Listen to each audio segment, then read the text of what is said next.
You can see these large footprints embedded into the carpet, creeping along the wall ninja style. She raised her arms up over her head and started to come towards me. And she had her mouth open like she was screaming. I hear my sister on the top bunk say, "Ashley," you could see pieces of her hair being twirled in thin air. But then all of a sudden, the green orb comes towards our truck, then it shoots out over the mountains into outer space. It is gone. So that is my ghost story. Hi, and welcome to Haunted AF, the podcast of real ghost stories shared by real people. We are your hosts. I'm Julie Fisk. And I'm Rebecca Black. So coming up, we are going to discuss that creepy-ass TikTok that we shared on Tuesday. Have you seen that? Oh, I cannot wait to talk about this. Oh, I know, me too. And we're also going to tell you the stupidest ghost story you'll ever hear.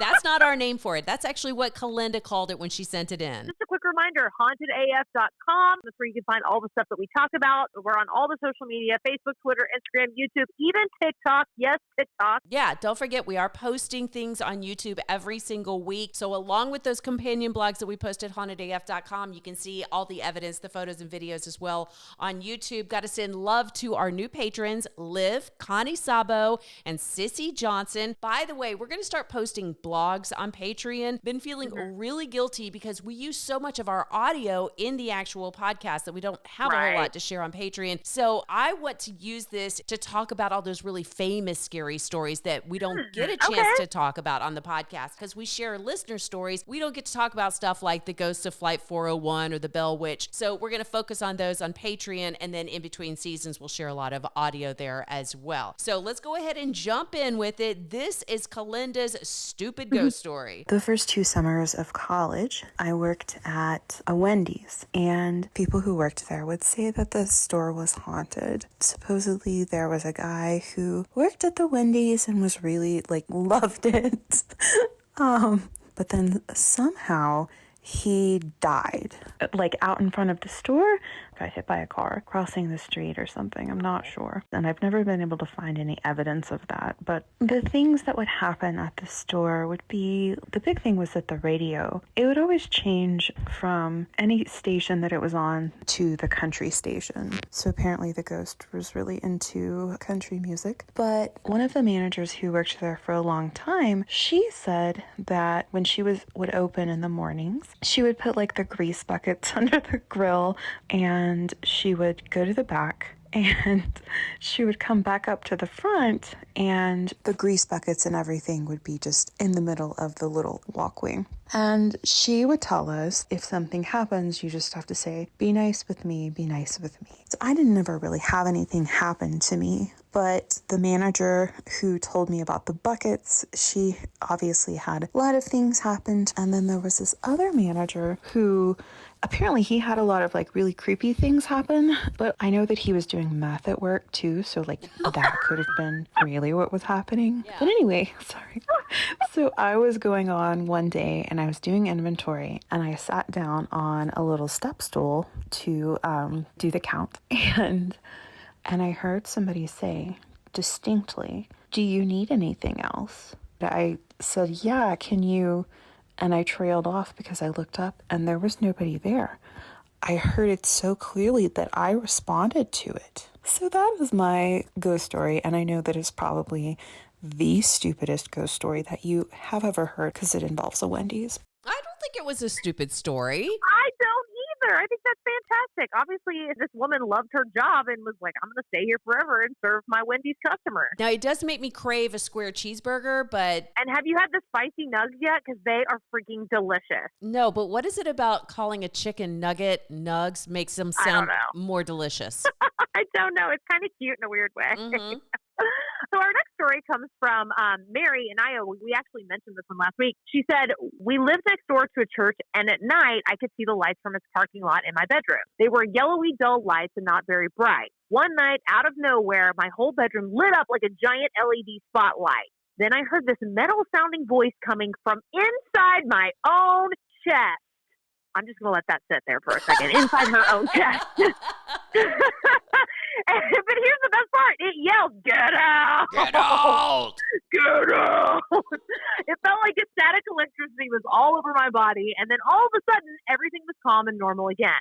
I got out of bed to look around, and the church parking lot was just fine. None of the lights had changed, and everything was normal. Still not sure what the heck that was because I was awake and not dreaming, but I definitely didn't sleep the rest of the night. I wanted to share this story just so you would use your metal voice to say, get out. Do it again, please.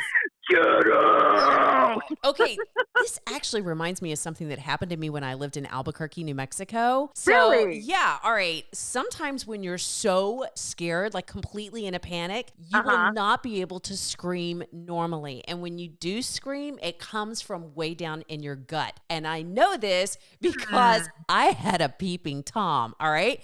I was living in one of those adobe houses in Albuquerque. And the thing about adobe houses is the little blinds that you have, they won't lay flush up against those kind of rounded windows. So one night I had just gotten in bed. It's completely pitch black. My cat's all snuggled up next to me, and this window is right next to my bed. And I just happened to look up, and I see in that little crack, there is a person squished up against the wall and like looking in through that little crack in the window. He's so close to me, like he could have just reached in and touched my head. That's how close this. And it took a minute. I'm looking, I'm like, who the hell is it? Why is somebody pressed up? And then a complete fear all over my body. And so when I screamed, well, I couldn't scream, and I had to like, terrifying.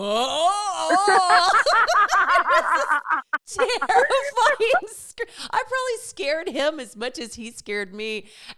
And when I read that thing, this metal sounding, I was like, I think I know what that sounds like. I think I have heard that scream before.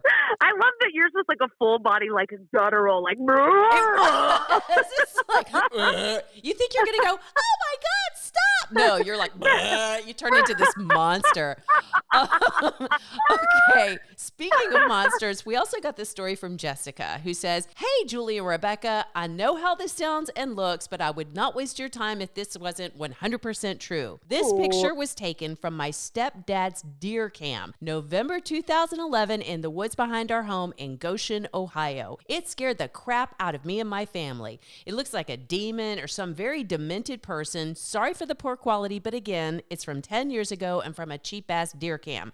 We have all moved from home since then, thankfully. Well, I love your show. Keep up the great content, from Jessica Pearson. So go to hauntedafpodcast.com, look for episode 9, season 5 to see this picture. Or if you're watching on YouTube, look over right now because here's the picture.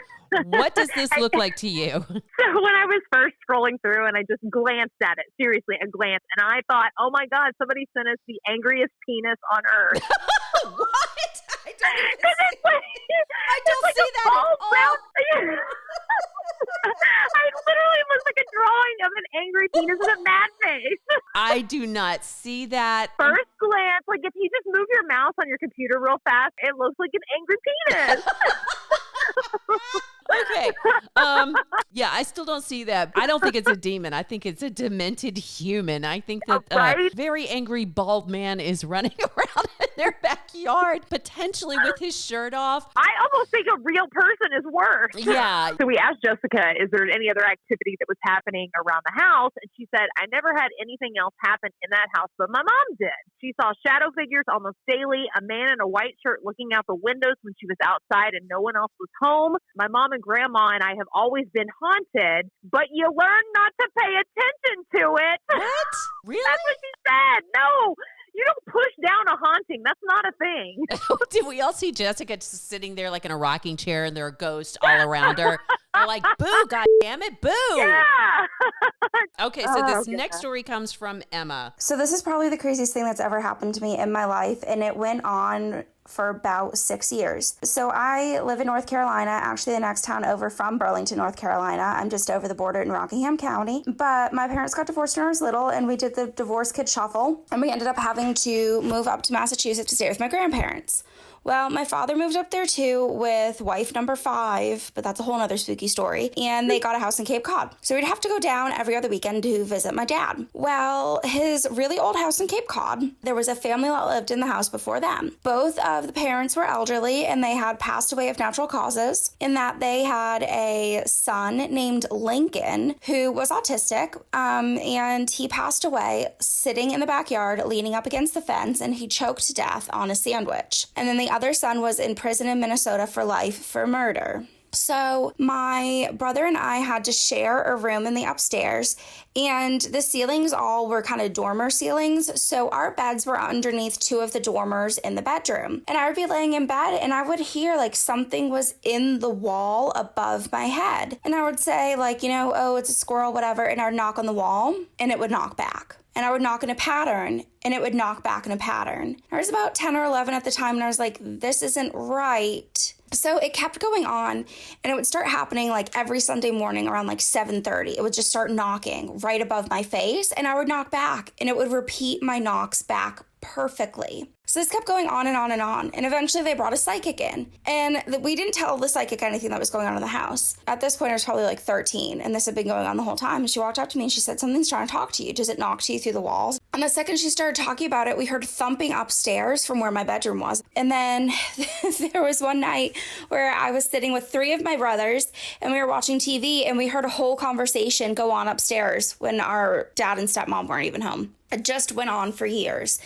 Intelligent knocking, conversations of people. There was one night where I got up to go to the bathroom at about 3 a.m. and we saw a person standing at the bottom of the stairs and I screamed and my brother ran out and there was just a person chilling at the bottom of the stairs. I have not been back there since I was 17 and I don't know what was in that house, but it knew we were there.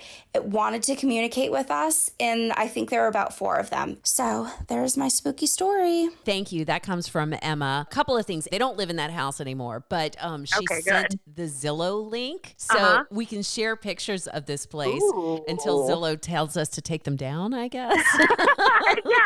And I also Googled, will animals knock back to you? I felt like I'd heard somewhere that certain types of rats might knock back. Really? Yeah, but I haven't found anything. So if you guys know of something that will do intelligent knocking like that, let us know. hauntedafpodcast@gmail.com. Honestly, I was just hoping it was going to be like a Bigfoot stowed away in the attic. Well, okay. She just casually mentions, oh yeah, and the other brother who had lived in this house was in jail for murder. Elaborate. Yeah. I started thinking maybe he had somebody stowed away in the walls of this place.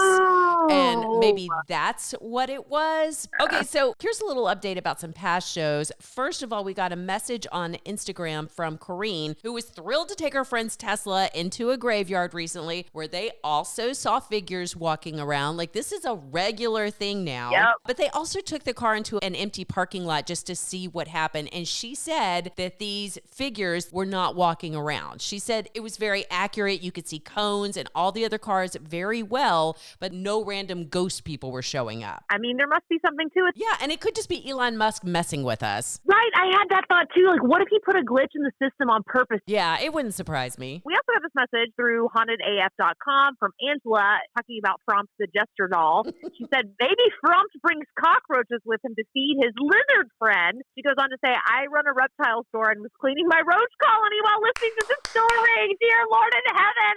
And in case you didn't remember, Frump, roaches seemed to follow him wherever he went. Damn it, Frump. Wait a minute. Angela has a roach colony. She has a roach I colony. know. I do. Okay. Why? Angela, you have to tell us the name of your reptile store, and you also have to let us know if you name the cockroaches, okay?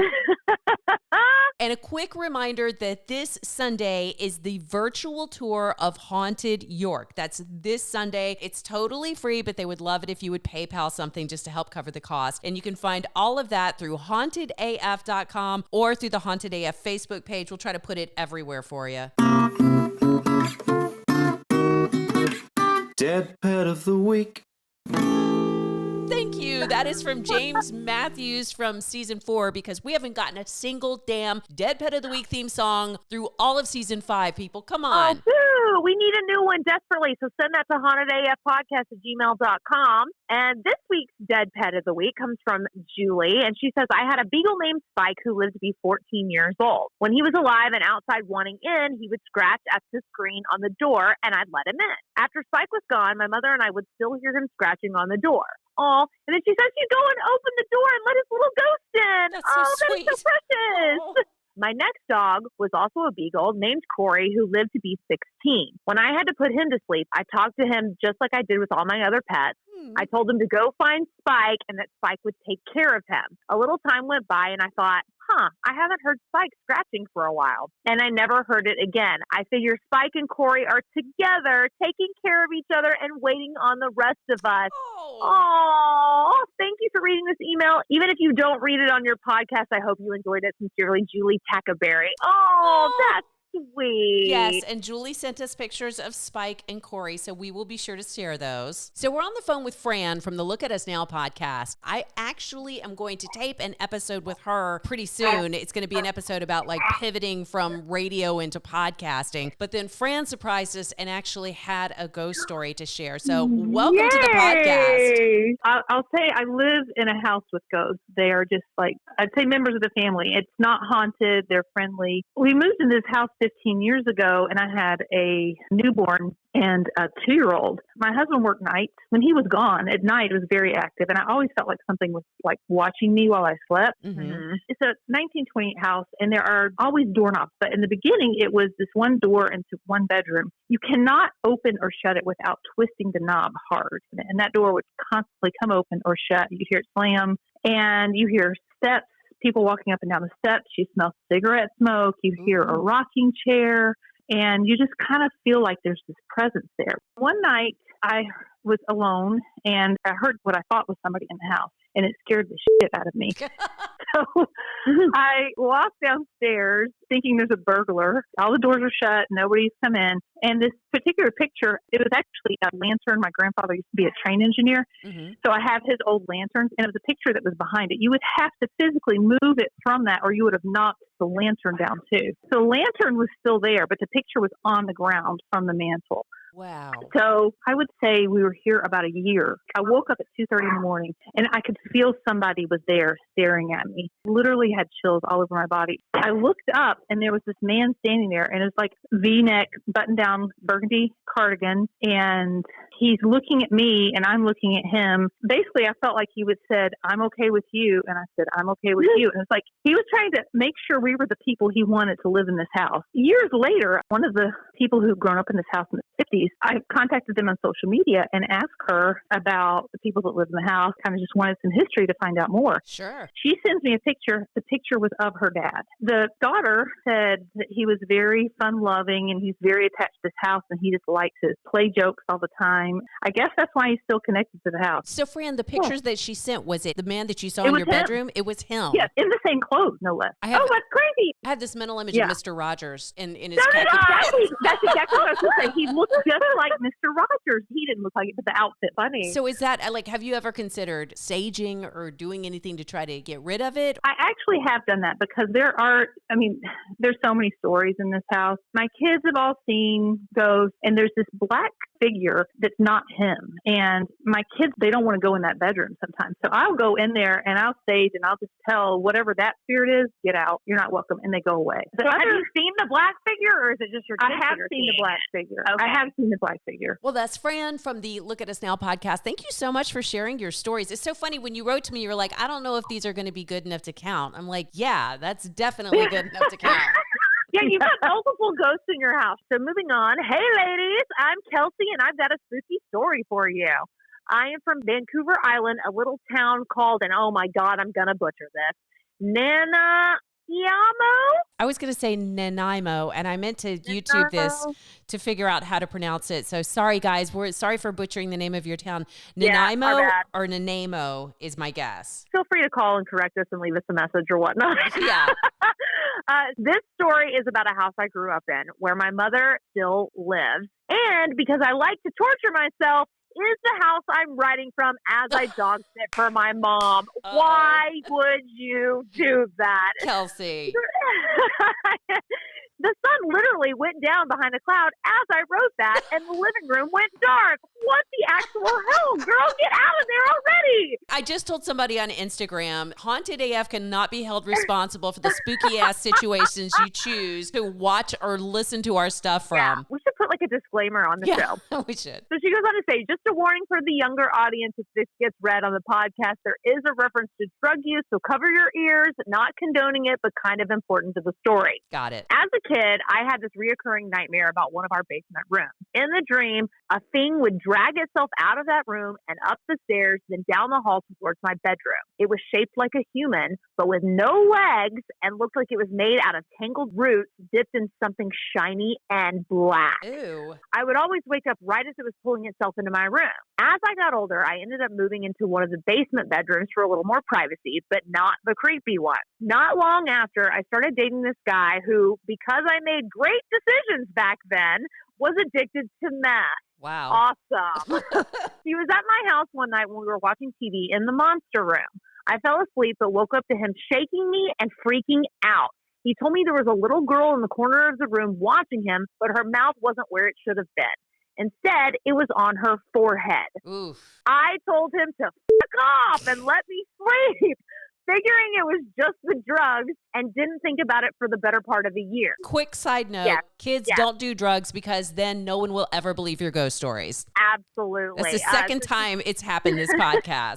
You're right, man. And both meth. She says she eventually got smart and broke up with that guy and later had a friend over to hang out. We were in the same room, the monster room, watching TV when she said, "Hey, so I'm a medium." I laughed at her because I didn't believe in that stuff. But then she goes, "No, really, you have something down here. I don't think it's human. It's something else, something bad. It looks like a little girl, but it's weird. And her mouth is on her forehead." Oh, this girl had never met my ex-boyfriend, so they've never had the chance to, cross stories over this. I promptly noped out of that room and have avoided it as much as possible since. Well, that's my story of my childhood house. Wish me luck as I spend the next 2 nights here alone. Thank you, Kelsey. Oh, my God. Get out of there right now. Okay, so we have to talk about this TikTok that we just shared on Tuesday. This comes from @L_Toro747. And we have to say thanks to Allie for tagging us, or we never would have seen this. No fucking way, bro. Nobody's supposed to be up there, bro. What the you can't even see his face. Oh my God. Okay, that terrified gulp in the middle of it is so fantastic. It's like something out of a cartoon, that gulp. All of the commentary, honestly, is hilarious. Yes. I love these, yo, bro. Yeah. And I'm like, are you actually talking to someone or talking to the video? And this is not like a ghost story TikTok page. I mean, I went and looked, and he just has normal videos. I reached out, tried to get this person to come on the podcast. He hasn't responded yet. So what it looks like, it's security footage. And I think that maybe he works at this place because he says no one's supposed to be up there. But it is just kind of looks at first like a person walking around. But as they get closer to the security camera, you realize you can see through them.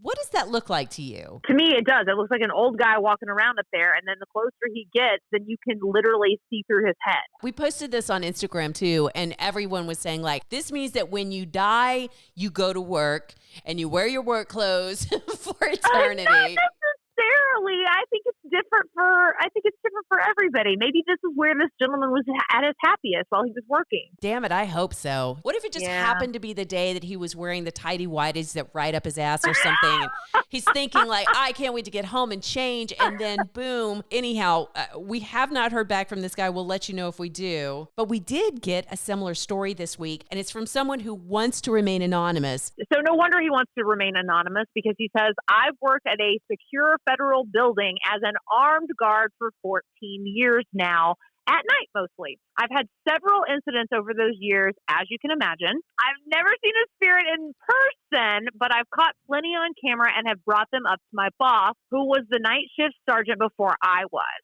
I could go on forever, but one incident I think you'll find particularly interesting was the night I watched a young woman walk through a dimly lit parking lot on camera. I could clearly see her with her smartphone in front of her face and the light of it reflecting off of her face. I felt like I should watch her on camera to make sure she made it through the lot safely. I had her on camera just walking when she just slowly vanished, almost like from a scary movie. I told my boss, and he said that a young woman was walking home from a bar not long before that and had been hit and killed by a car. Now, he says he's going to send us more stories because he allegedly has tons of stuff like this.